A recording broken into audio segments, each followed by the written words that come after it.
The Scottish Highlands were draped in a cloak of fog as thick as the mysteries it hid, a vast expanse of green that undulated like the sea under the watchful eye of the grey sky. Upon this ancient stage, Professor Alastair Campbell and his team of eager archaeologists descended with tools and tents, their spirits as high as the looming Ben Nevis. The village nearby, a quaint assembly of stone cottages and narrow paths lined with wild heather, watched the newcomers with a wary curiosity. The locals, hardened by the relentless winds and carved from the same stoic stone as their homes, gathered in small clusters, their conversations a murmur lost beneath the whistle of the wind. "There's something timeless about this place," Alastair mused aloud, his gaze sweeping over the landscape that bore silent witness to millennia. The land seemed to whisper back through the rustling leaves, the secrets of ages nestled in the creases of the earth. His team began to set up camp on the edge of an excavation site, marked by stones that were perhaps placed by Pictish hands centuries ago. Alastair's heart raced as he envisioned the undiscovered history hidden just beneath their feet. His mind wandered to the glory of unearthing a relic, a tangible whisper from the past, and he could almost hear the hushed tones of academic accolades that might follow. But as the tents rose against the backdrop of the rolling hills, an unease settled over the group. The land was not just a repository of relics. It was a cradle of old souls and older secrets, and the fog seemed almost sentient, watching, enveloping the camp with an embrace that was as cold as it was soft. "Professor Campbell?" A voice broke through his reverie. It was Eleanor, his most promising graduate student, clutching a leather-bound notebook to her chest. "The villagers, they seem odd. Reserved, more so than usual for these parts." Alastair turned, his eyes following her pointing hand to where a group of elderly villagers stood. Their eyes were like the stones around them, hard and flinty, fixed on the newcomers with an intensity that spoke of deep-rooted fear or perhaps a protective instinct. "Let them look," Alastair replied, his voice a blend of fascination and dismissal. "Their tales are steeped in superstitions. We are here for facts, for history." Yet, as he spoke, a part of him wondered about the wisdom of dismissing the lore of the land so readily. History was often born from the womb of folklore, after all. The day waned, and the shadows grew long and twisted like the myths of the Picts that Alastair hoped to validate.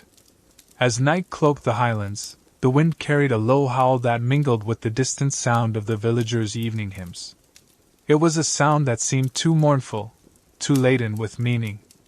In his tent, surrounded by maps and manuscripts, Alastair sat by a small lamp that threw his shadow against the canvas, a flickering, distorted silhouette that seemed to pulse with the life of the land. "Tomorrow we dig," he whispered to himself, tracing his fingers over a map that looked too new, too clean compared to the dirt-stained reality outside.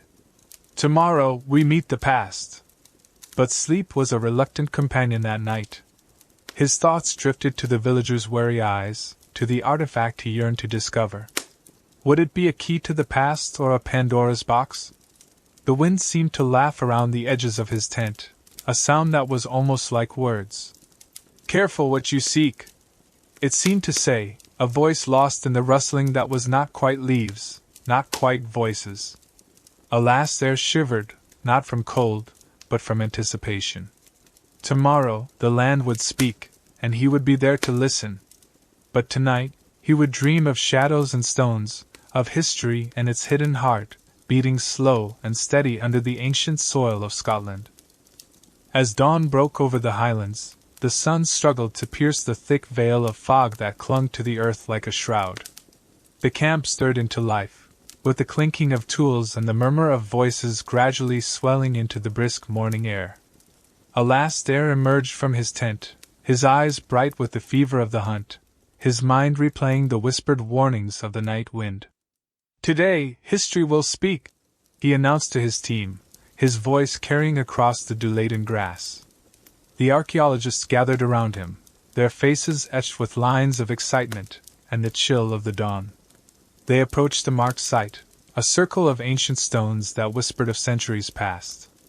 As they set to work, the soil yielded slowly to their tools, each layer peeled back like the pages of a dusty tome waiting to be read. The air was thick with the scent of earth and the tang of moss that grew unchecked over stones and stories alike.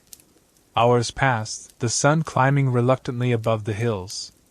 Then, a shout cut through the murmur of excavation. "Professor!" "Here!" Eleanor's voice, tinged with triumph and disbelief, drew Alastair to her side. Kneeling in the dirt, she brushed away the soil from a small, intricately carved object. It was a stone with Pictish symbols, its edges worn but the design distinct, a knot interlaced with what appeared to be an animal form, perhaps a dragon or a serpent. "This is it," Alastair breathed, his eyes tracing the curves of the carving. "A link to the ancient Picts, right here under our fingers." The team gathered around, their excitement palpable, but Alastair's thoughts were tumultuous. The artifact seemed to hum with a presence, its history pulsing through its ancient grooves. "Careful," he murmured, more to himself than to Eleanor. "We don't know what stories it might tell or what they might awaken." As they prepared to remove the artifact from the ground, the air grew inexplicably colder, and the distant murmur of the village seemed to fall silent. Even the birds paused, their songs suspended in the chilling air. Back in the village, the locals huddled in their stone cottages, their eyes fixed on the distant figures at the site. Morrigan, cloaked in the guise of a historian, watched with a frown, her mind racing with plans and countermeasures. "This should not have been found," she whispered to the wind, her words carrying an ancient authority. "It belongs to the shadows, not to the light of day." The artifact was finally freed from its earthen prison and laid upon a cloth. Alastair couldn't shake the unease that gripped him as he looked at it, a feeling that they had unearthed something more than a mere relic. "Let's document everything," he instructed, his voice steady despite the whirlwind of thoughts. "Every detail could be a key to understanding." The day waned, and the shadows lengthened once more, stretching towards the excavation site like dark fingers. The team worked under the gaze of the setting sun, cataloging, photographing, and discussing their find with a scholarly fervor. Yet as night approached, Alastair found himself glancing more often towards the village, where the lights flickered unnaturally, as if in warning. The artifact lay beside him, its symbols gleaming faintly under the light of his lamp. "What secrets are you holding?" he pondered aloud, the weight of history pressing down upon him. "And at what cost will they come?" In his tent, the maps and manuscripts seemed to whisper amongst themselves, a chorus of voices from the past mingling with the wind that shook the canvas walls. Alastair knew that sleep would be a stranger to him again, his dreams haunted not by the ghosts of the past, but by the very real presence of the artifact, which seemed to pulse with an ancient, waiting energy. "Tomorrow," he thought, as the first stars peeked through the twilight, "the real work begins." But the land, with all its secrets, seemed to hold its breath, waiting to see what the dawn would bring. As the new day dawned, a pale sun cast feeble light over the Highlands, fighting through the relentless embrace of the fog. The village awoke to a sense of unease that pervaded the air, thicker than the mist that wrapped the stone cottages in a ghostly shroud. Alastair, too, was up at dawn, his thoughts heavy with the artifact's ominous pulse. While the camp busied itself with preparations for further excavations, Morrigan, cloaked in the guise of a helpful historian, made her way across the dewy fields towards the site. Her stride was purposeful, her eyes alight with a fire that betrayed her otherworldly nature, concealed beneath the facade of scholarly interest. "Professor Campbell," she greeted, her voice smooth and controlled, masking the turmoil beneath. "I heard of your remarkable find. May I see the artifact?" Alastair, caught between his enthusiasm for sharing the discovery and the nagging doubts of the night, hesitated. "Of course," he relented, leading her to the tent where the stone was kept under careful watch.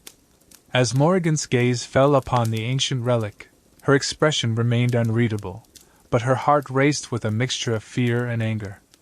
"It's quite remarkable," she murmured, her fingers itching to reclaim the stone that had slumbered safely beneath the earth until now. Alastair watched her closely, intrigued by her intense interest. "You seem more than ordinarily knowledgeable about these symbols," he remarked. Morrigan smiled, a curve of lips that did not reach her eyes. "I've spent years studying the Picts. This artifact could confirm several theories about their connections with other ancient civilizations." Yet, as she spoke, Morrigan's mind was elsewhere. She sensed the awakening within the stone, a stirring of old powers that were not meant for the world of light. "Professor, this artifact should be studied with great care," she advised, her voice laced with a gravity that made Alastair look at her anew. "Why do you say that?" Alastair inquired, his curiosity piqued. "Some relics are better left untouched," Morrigan replied cryptically. "Their power, their essence, can be disruptive." Alastair pondered her words, feeling the weight of responsibility tightening around his chest. He thought about the villagers' wary glances, the flickering lights, and the whispering winds. "What are you suggesting?" he asked, a note of defensiveness creeping into his voice. Morrigan's eyes darkened, the ancient spirit within grappling with the scholar's facade. "I suggest caution, Professor. Not all discoveries lead to enlightenment. Some lead back into darkness." As she left the tent, Alastair stood still, her words echoing in his mind like the haunting chorus of a forgotten hymn. He turned to the artifact, its symbols gleaming subtly as if in response to Morrigan's presence. The day wore on, and Alastair found himself frequently distracted, his gaze often drifting to the path Morrigan had walked. His team continued their work, cataloging and discussing, but the mood had shifted. The air seemed charged, the light dimmer than before, as if the very landscape responded to the artifact's exposure. In the village, lights continued to flicker, and the locals gathered in their ancient chapel, murmuring prayers in a blend of fear and hope. They spoke of old legends, of guardians and curses, their words weaving a tapestry of belief and fear. As dusk fell, Alastair stood alone outside his tent, the horizon bleeding colors he had never noticed before. The whispers of the past grew louder, and he couldn't help but wonder if Morrigan was right. What had they awakened? And what would be the cost of their curiosity? Perhaps some secrets were meant to remain buried, he mused, his voice lost in the wind. But the land, ever silent, kept its counsel, its breath a mist that touched everything with cold fingers, waiting for what would come next. As the fog settled deeper into the highland creases, Alastair found the morning light muted, swathed in an ethereal veil that seemed to dampen not just sight but sound. The camp was quieter today, the usual chatter replaced by hushed, urgent discussions as the team prepared for a day of careful scrutiny around the unearthed artifact. Despite Morrigan's ominous warnings, the thirst for knowledge was not easily quenched. With a cautious hand, Alastair orchestrated the artifact's examination, documenting each symbol with an exactness born of both respect and fear. The knot and serpent, intertwined in an endless dance, seemed almost alive under his touch. "Why do these symbols feel so potent?" he wondered, his voice barely a whisper, as if afraid to break the spell they cast. Eleanor, ever the diligent assistant, noted his concern. "Do you think there's truth to the legends then, Professor? That some relics are better left undisturbed?" Alastair paused, his eyes locked on the artifact. "I'm starting to believe that some legends stem from truths too ancient or too dangerous for modern comprehension," he replied, his mind racing with the implications of their find. As the day progressed, the weather turned. Dark clouds rolled over the hills like a procession of somber thoughts, casting shadows that seemed to stretch towards the excavation site with a purpose. The wind picked up, carrying whispers that were almost voices, almost songs from another age. Back in the village, the unease among the locals had turned to outright fear. Doors were bolted, and windows shuttered as the elders spoke of omens and protections.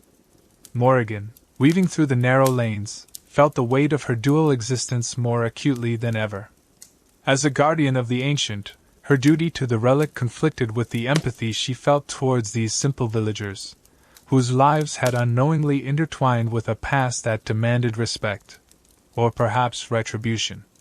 Is this my burden alone to bear?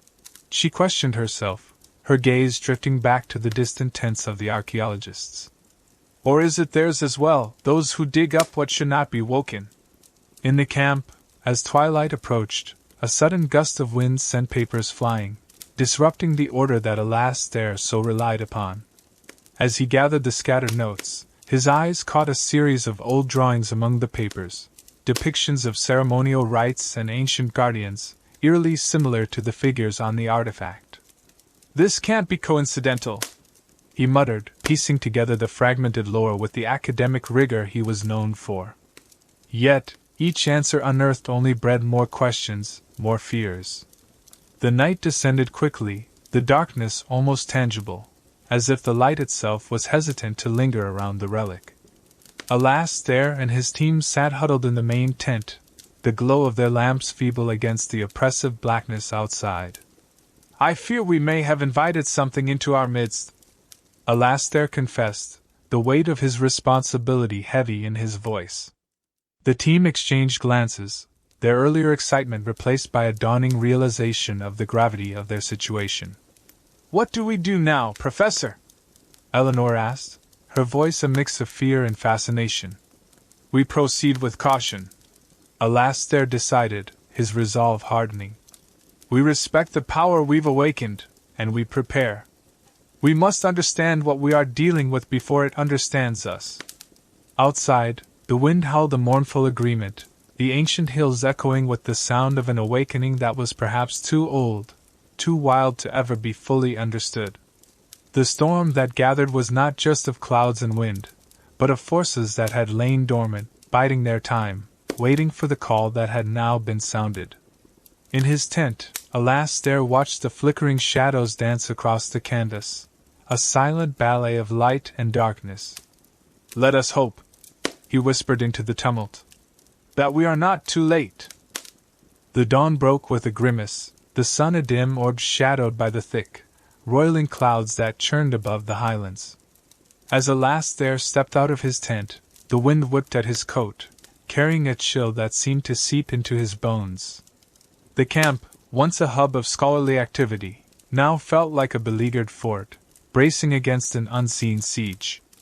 The village was preparing for its annual fire festival, an event that traced its origins back through centuries, a celebration of light over darkness. Morrigan watched from the outskirts, her expression somber. The festival's flames would soon light the night, and she knew the illumination would extend beyond the mere physical. Ancient energies were stirring, responding to the ancestral call of fire.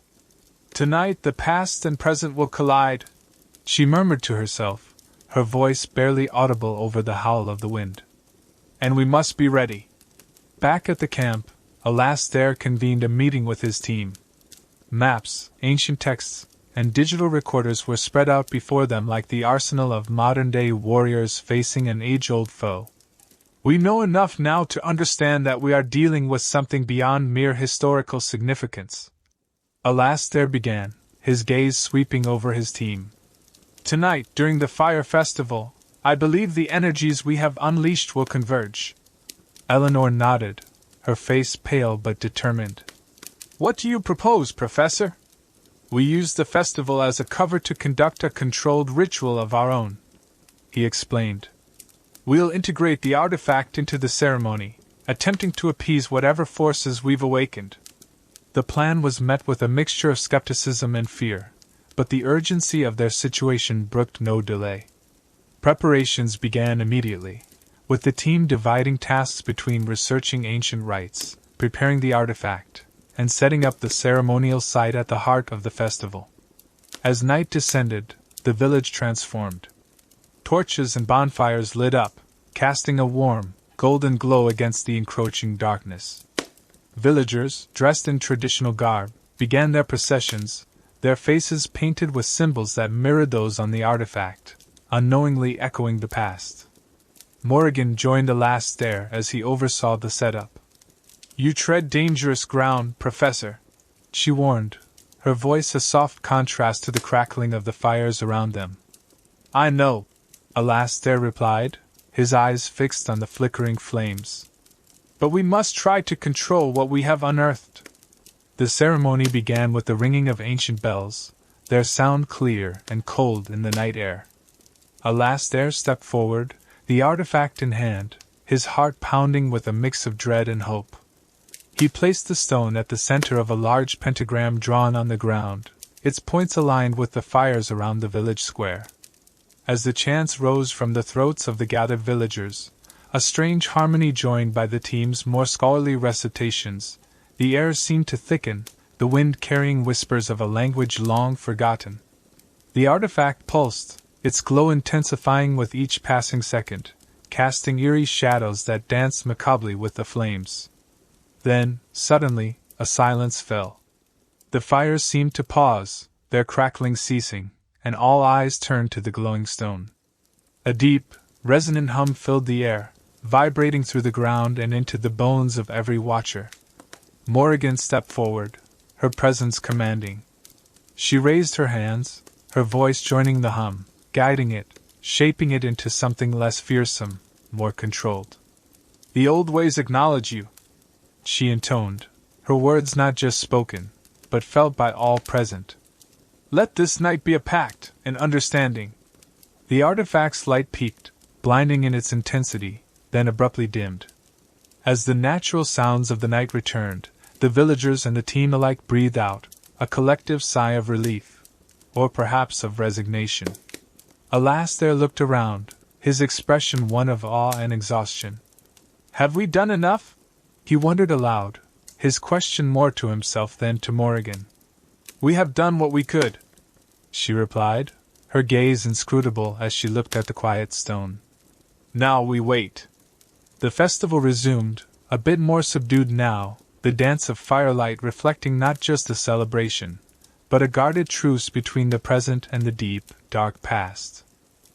Under the muted starlight that fought through the clinging mist, the village square, still alive with the residual warmth of the fire festival, bore the marks of ancient rites revived. Alastair stood beside the now dim artifact, his heart a cacophony of emotions, relief, fear, and a deep, unyielding curiosity about what might come next. As the final embers of the bonfires flickered in the cool night air, Morrigan approached him, her silhouette edged with the glow of the dying fires. "The ritual is complete, but the balance is delicate," she cautioned, her voice low, blending with the rustle of leaves in the night breeze. Alastair, his eyes tired yet vigilant, nodded. "I sensed it, the shift. It was as if we touched something primal, something at the very heart of this land's spirit." He paused, his gaze drifting over the villagers who were slowly dispersing to their homes, their faces painted with both awe and unease. Morrigan followed his gaze. "These people, they feel the change, even if they can't articulate it. The land speaks to them, through them." Alastair turned to her, a question in his eyes. "And what does it say?" "It speaks of respect, of coexistence. We have appeased the forces for now, but the true test of our actions will reveal itself in time," Morrigan replied, her eyes reflecting the firelight, ancient and deep. The night deepened, and a chill descended upon the village. Alastair and his team, under Morrigan's watchful eye, began the careful process of reburying the artifact. They chose a new site, one surrounded by ancient oaks, whose gnarled roots were said to hold the memories of the land. As they worked, Eleanor approached Alastair, her voice hesitant. "Professor, do you believe we've done the right thing? Invoking such old magic, disturbing what was meant to be left alone." Alastair, placing the last bit of earth over the now hidden artifact, stood and faced her. "I believe," he started, his voice firm yet reflective, "that our intentions were sound. We sought understanding, not power. But the consequences of our actions, those we must bear, whatever they may be." The task completed, the team retreated to their camp, leaving the artifact encased once more in the earth's embrace. As they departed, Morrigan lingered, her presence almost merging with the night. She whispered a final incantation, a plea for peace between the ancient energies and the modern world that had so brazenly called them forth. Back at the camp, the team gathered around a small fire, the mood somber but relieved. Alastair took a moment to address them all. What we've experienced these past few days may well redefine how we understand our work, our history, and indeed, our place within this world. We must proceed with caution, respect, and above all, humility. The wind picked up as they talked, carrying with it the promise of rain. The scent of wet earth preempted the storm, and as the first drops fell, they seemed to cleanse the air, washing away the remnants of the night's tensions. In his tent, Alastair reflected on the events. The ritual, the ceremony, the fear, and the relief all seemed like a dream, distant yet vivid. As the rain pattered against the canvas, he penned his thoughts in his journal, documenting not just the facts, but the feelings, the awe, the dread, the profound sense of connection to something far greater than himself. May this experience remind us that we are but stewards of these mysteries, not their masters, he wrote. The ink flowed, a steady stream of thought and reflection, marking the end of a chapter in his life and the beginning of another. Outside, the land absorbed the rain, the oaks standing silent and strong, guardians once more of a secret buried beneath their roots.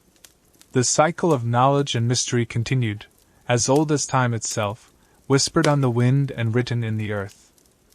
The morning after the festival greeted Alastair and the village with a gentle dawn, the sky painted in soft hues of pink and gold, as if the night's shadows had been washed away by the rain. The village, wrapped in a blanket of tranquility, was unusually silent, the streets empty save for the occasional elder making their way to the fields or the chapel. Alastair walked through the village, his steps echoing slightly on the cobblestone paths. The previous night's events weighed on him, a mix of responsibility and relief molding his thoughts. As he passed by the ancient chapel, he noticed the door slightly ajar, the soft murmur of prayers drifting out. Inside, he found several villagers gathered, their heads bowed in reverence. Among them was Morrigan, her presence not as foreboding as the night before but rather one of solace and guidance. She glanced up as Alastair entered, her eyes signaling a silent acknowledgement of their shared burden. As the prayers ended, Morrigan approached Alastair. "The village feels the change," she spoke softly, almost a whisper. "The earth under their feet is still, but the air around them vibrates with new understanding." Alastair nodded, his gaze lingering on the faces of the villagers. "They trust us, Morrigan. They trust that we've restored balance, but I wonder, at what cost?" "The cost is yet to be fully understood," she replied, her voice tinged with a somber tone. "We have stirred deep waters, Alastair. What rises to the surface in the coming days will test us all." Leaving the chapel, Alastair felt the eyes of the village on him, not with suspicion, but with an expectant weight, as if his actions had tied their fates together more tightly than ever before. He walked towards the site where the artifact now lay reburied, the earth freshly turned and damp with last night's rain. Standing there, the professor felt a profound connection to the land. "We are guardians now," he mused to himself.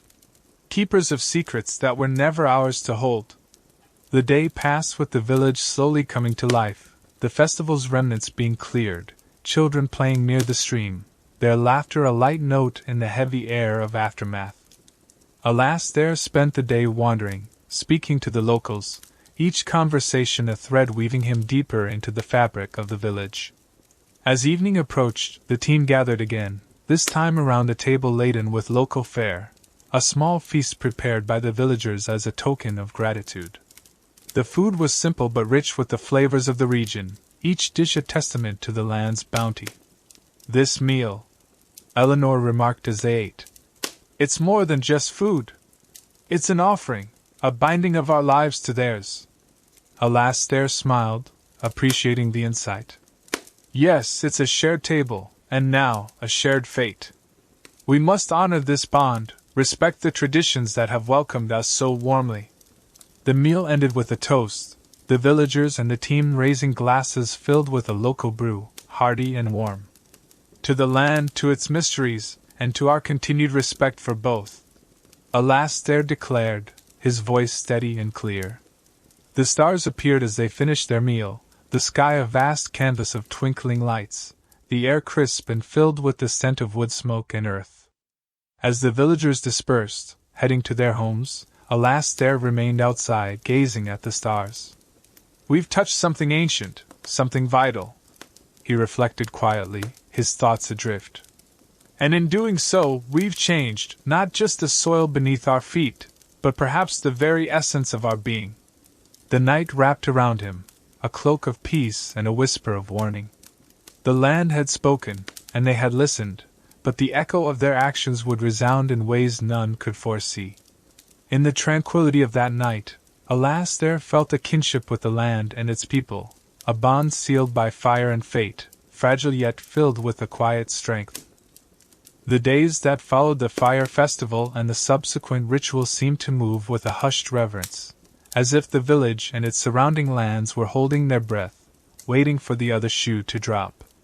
Alastair, ever the scholar, found himself drawn more and more to the solitude of the landscapes that bordered the village, the rolling hills and dense forests that had borne witness to centuries of history.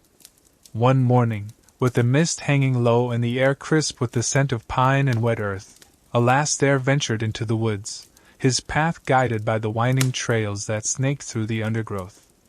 The trees stood tall and imposing, their leaves whispering secrets in a language that felt familiar yet unknowable. As he walked, his mind replayed the events that had unfolded. The artifact, now reburied, seemed both a distant memory and a palpable presence in the land. We did what we thought was right, Alastair murmured to himself, his voice barely audible above the rustle of the leaves. But was it enough? Was it too much? The path led him to a clearing, where the sun broke through the canopy in slivers of light that danced upon the dew-laden grass. Here he paused, letting the silence of the forest wash over him. It was in these quiet moments that he felt closest to unraveling the mysteries that had brought him to this place. Later, as the day gave way to the dusky hues of twilight, Alastair found himself at the banks of a small river that flowed near the edge of the village. The water was clear and cold, reflecting the fading light of the sky. Sitting on a rock, he watched as the water moved relentlessly onward, carving paths in the soft earth of the riverbed. It's all connected, he thought, his gaze following the currents. The water, the land, the people, and now us. We're part of this cycle, for better or worse. His reverie was broken by the sound of footsteps on the path behind him. Turning, he saw Morrigan approaching, her presence as enigmatic as the shifting shadows of the evening. You're deep in thought, she observed, settling beside him on another rock. The burden of knowledge is a heavy one. Alastair nodded, his eyes still fixed on the river. I keep thinking about the balance we've tried to restore. Have we mended a tear in the fabric of this place, or have we altered it irrevocably? Morrigan considered his words, her gaze turning to the water. Change is the only constant, Alastair. What we've done may indeed change this land, but change does not always mean destruction. It can also mean growth, evolution, and new understanding. The sky darkened further, stars beginning to pepper the heavens above as the last light of day receded. The air around them was filled with the sounds of the night, the call of an owl, the rustle of small creatures in the underbrush, and the continuous whisper of the river. Perhaps that's the lesson we're meant to learn here, Morrigan continued, her voice soft but clear. Not to fear change, but to embrace it, to understand its place in the cycle of things. Alastair turned to her, a smile tugging at the corners of his mouth. You sound almost hopeful. In a way I am, she admitted. Hope is another form of strength, after all. They sat in companionable silence, the darkness around them deepening, the stars above them a tapestry of ancient light. Here, at the edge of the river, with the past and the present merging in the cool night air, Alastair felt a sense of peace settle over him. Whatever the future held, they had faced the mysteries together, and they would continue to do so, guardians not just of secrets, but of the delicate balance that kept the cycle of life turning. In the tranquility of that night, under the watchful eyes of the stars, Alasdair felt not just kinship with the land and its people, but a profound responsibility to honor and preserve the legacy of both. The echo of their actions might resound in unexpected ways, but he was ready to face whatever came with openness and, just like Morrigan, a quiet hope. In the soft embrace of dawn, Alasdair wandered through the awakening village, each step a meditation, each breath a deeper connection with the ancient rhythms of the place. The village was alive, not just with the daily routines of its inhabitants, but with an undercurrent of something deeper, something altered by the events that had unfolded. As he passed by the baker's open door, the aroma of fresh bread filled the air, a comforting, familiar scent that reminded him of the continuity of life, of the resilience of daily rituals despite the undercurrents of change. The baker, a sturdy woman with hands dusted in flour, nodded to him, her smile acknowledging the unspoken bond that had formed among them all. "Morning, Professor," she called out. "Bread's just come out of the oven. Care for a slice?" Alasdair accepted, the warmth of the bread in his hands grounding him. "Thank you, it smells wonderful," he replied, the steam rising in the cool air. Walking on, bread in hand, Alasdair reflected on the transformation within the village and within himself.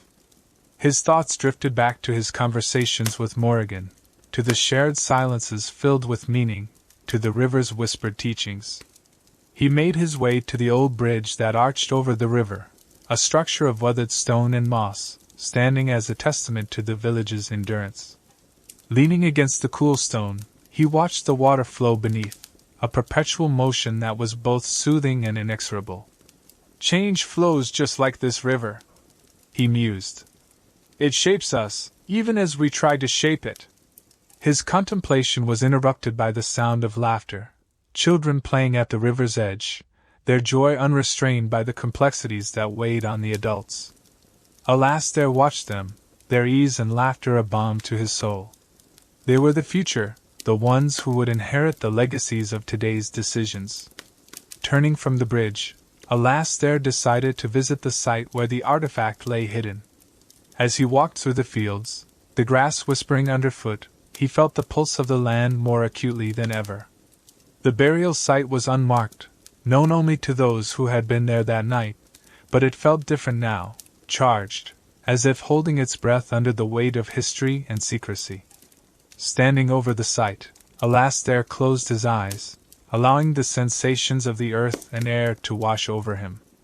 "We are but temporary guardians," he whispered to the wind. "May we be wise stewards of these mysteries." Feeling a gentle touch on his shoulder, he opened his eyes to find Eleanor standing beside him, her expression thoughtful. "I've been thinking about what you said the other night." She started, her voice hesitant. "About us being part of the cycle. It's a daunting thought, isn't it? That we're not just observers, but participants." Alasdair nodded, his gaze returning to the earth at their feet. "It is daunting, but also empowering. We have a role to play, Eleanor. Not to dominate or to conquer, but to understand and to preserve." They stood together in silence, the land around them a tapestry of light and shadow, of past and future interwoven. As they eventually walked back towards the village, Alasdair felt a resolve solidifying within him, a commitment to not only uncover the secrets of the past but to ensure they were respected and protected. The day faded into evening, the sunset painting the sky in strokes of orange and purple. In the village square, Alasdair joined the villagers gathered around a small fire, sharing stories and songs that had been passed down through generations. The fire crackled, sparks dancing into the twilight, each one a fleeting star against the encroaching night. As the fire died down to embers, Alasdair looked around at the faces illuminated by the firelight, old and young, lined and smooth, all marked by the journey they had shared. Here, in the heart of the village, under the vast expanse of the night sky, he felt a deep, abiding connection to the cycle of life that moved through all things. The legacy of the mist, of the artifact, of their choices, would live on, woven into the fabric of this place, whispered by the wind, and carried by the river. Here, where history and future met, alas, there found not just the chapter's end, but the gentle, persistent turning of pages in the ongoing story of humanity's walk with the mysteries of the earth.